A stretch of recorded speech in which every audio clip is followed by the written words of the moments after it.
యాక్టి news Lagacharla ఘటనలో political fight నడుస్తూనే ఉంది. ఇదే టైంలో కేసులో A2గా ఉన్న సురేష్ పోలీసుల ఎదుట లొంగిపోయాడు. కోర్టు రిమాండ్ విధించడంతో అతన్ని సంగారెడ్డి సెంట్రల్ జైలుకు తరలించారు. మరోవైపు దాడి చేసిన వారిపై కఠిన చర్యలు తీసుకోవాలంటూ తెలంగాణ ఉద్యోగుల జేఏసీ గవర్నర్కు కంప్లైంట్ చేసింది.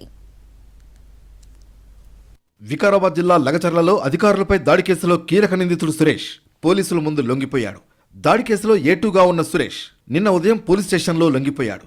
దీంతో పోలీసులు కొడంగల్ కోర్టులో హాజరుపరిచారు. కోర్టు అతనికి 14 రోజుల రిమాండ్ విధించింది. పరారీలో ఉన్న మరో 2 నిందితుల్ని కూడా అదుపులోకి తీసుకుని కొడంగల్ కోర్టులో హాజరుపరిచారు పోలీసులు.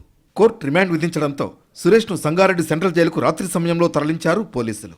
ఈ ఇష్యూలో పొలిటికల్ వార్ నడుస్తూనే ఉంది. పోలీసుల ముందు లొంగిపోయిన సురేష్ను ఇన్నాళ్లు కేటీఆర్ దాచిపెట్టారంటూ ఆరోపించారు పరిగి ఎమ్మెల్యే రామ్మోహన్ రెడ్డి. సురేష్ ఫోన్లు మారుస్తూ తిరిగాడని, ఎమ్మెల్సీ బండా ప్రకాష్తో టచ్లో ఉన్నాడని ఆరోపించారు. లగచర్ల ఘటనపై బీజేపీ నేత మల్కాజ్గిరి ఎంపీ ఈటల రాజేందర్ NHRCకి ఫిర్యాదు చేశారు.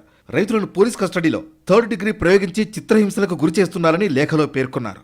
ఇప్పటికీ పోలీసులు, అధికార పార్టీ నాయకులు రైతుల్ని భయపెడుతున్నారని అన్నారు. సీఎం నియోజకవర్గంలో ప్రజలకు రక్షణ లేకుండా పోయిందని లేఖలో తెలిపారు.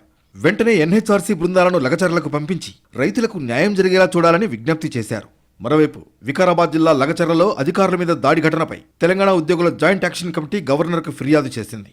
దాడికి పాల్పడిన వారితో పాటు ప్రేరేపించిన వారిపై కఠిన చర్యలు తీసుకోవాలని జేఏసీ నాయకులు విజ్ఞప్తి చేశారు. రాష్ట్రంలో ప్రభుత్వ ఉద్యోగులు స్వేచ్ఛగా విధులు నిర్వర్తించే వాతావరణం కల్పించాలని కోరారు.